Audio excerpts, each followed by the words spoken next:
What's up, y'all, and welcome back to KeepItTechie, where we break down everything from Linux command lines to tech stories the mainstream don't want to touch. I'm your host, Josh, and today, well, we got a wild one. Let me ask you something. What happens when you put a billionaire tech bro in charge of government data and nobody's watching what he's doing with it? Now, I know that sounds like a sci-fi plot, right? At last. Nope, this is real life in 2025. And today's video dives deep into a whistleblower's report that claims a White House task force led by none other than Elon Musk may have infiltrated sensitive labor data from a federal agency, then tried to cover their tracks and left a digital backdoor wide open. We're talking personal data, union organizing info, even IPs from Russia trying to log in using correct credentials. This isn't just about politics. This is about security, privacy, and your right to organize at work. So grab a seat, hit the like button, and let's break this story wide open.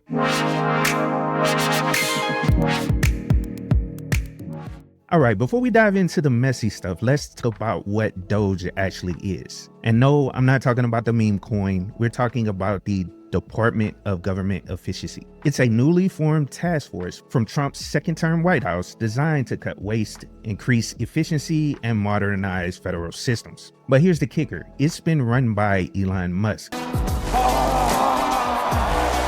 now a senior White House advisor. And DOGE isn't some small sleepy office. It's got real teeth. They've been given access to data across multiple federal agencies, including financial records, labor cases, and even healthcare data. Now, it sounds good on paper, streamline government, bring the tech talent, but as always, the devil's in the details. And that's where this story takes a dark turn. Now enters Daniel Baroulis, a cybersecurity pro who joined the National Labor Relations Board to serve the public, protect sensitive case data, and implement modern security like zero trust principles. Then one day in March, DOGE rolls in deep with the black SUVs, the high-level clearance, no transparency, and Baroulis and his team are told to give them full access. I'm talking about tenant owner level, which is like God mode in IT terms. And when he suggests basic logging and monitoring,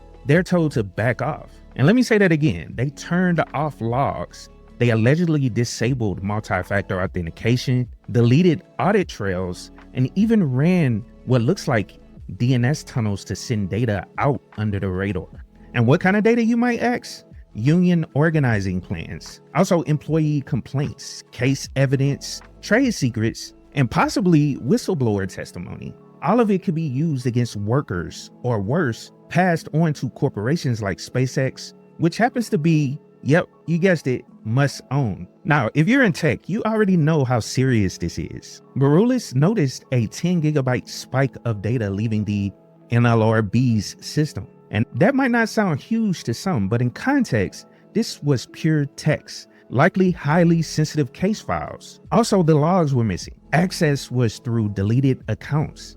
And then came the GitHub repo. One of the DOGE engineers had a public GitHub project called NX-Gen BDOR Extract. And what does that sound like to you? In my opinion, that's straight up suggesting a backdoor to NLRB's internal case system. Now ask yourself, if this were some nation state actor, we'd call it a cyber attack. But when it's your own government doing it under the guise of efficiency, that's a whole different threat model. Oh, and just to sprinkle a little more spice into this cyber gumbo, IP addresses from Russia tried to log in using the same credentials DOGE created.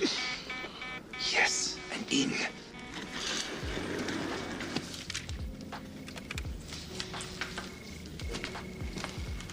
You've hacked into the US Department of Justice. Do you know what will happen if they trace it here? The chief of computers will call me a genius, move me to Moscow, and give me $1 million hard currency. I think not. Besides, the Americans are slugheads. They'll never detect me. Coincidence? Maybe, but in security, patterns matter. And this whole thing reeks of a coordinated effort to access, extract, and erase. Now let's zoom out for a second. Elon Musk is currently overseeing data access to agencies where he is being investigated. Imagine if Jeff Bezos ran the FTC while Amazon was under investigation. We'd all lose our minds, right? And rightfully so. With DOGE, we're seeing not just a centralization of government data, but the blurring of lines between public service and private interests. Now, experts are worried that this data isn't just being reviewed for efficiency. It could be used to undermine union efforts, intimidate whistleblowers, give Musk companies a competitive edge, and also train AI models like xAI using confidential government data. Meanwhile, insiders are being silenced. BOOKLIST received a threatening letter with overhead photos of him walking his dog. So this isn't just about cybersecurity anymore. This is about control, access, and fear. Now listen, y'all, I've worked in this space. I've worn the badge. I've managed security systems. I've seen what happens when you bypass protocol. What happened at the NLRB is textbook insider threat. The kind of behavior we build entire frameworks to detect and stop. But when a threat has a White House badge and a billionaire name tag, suddenly people just look the other way. Whether you work in Linux, IT, or just learning tech, this is why security fundamentals matter. Logging, monitoring, principles of least privilege, they're not just buzzwords, they're guardrails. This isn't just a political story. This is a systems admin nightmare with real world consequences. And if DOGE is doing this to NLRB, how many other agencies have already been compromised? So what can we do about this? First, stay informed. Stories like this usually get buried. So shout out to NPR and Gina McLaughlin for reporting this. Second, support whistleblowers. People like BOOKLIST are putting their careers, safety, and lives on the line to speak out. Third, pressure matters. Reach out to lawmakers, demand investigations. If this data touches labor rights, union organizing, or civil liberties, we all have skin in the game. And if you're in tech, stay sharp. This is a call to level up your knowledge on threat detection, data governance, and ethical leadership. Now it's your turn. Go down and drop a comment down below.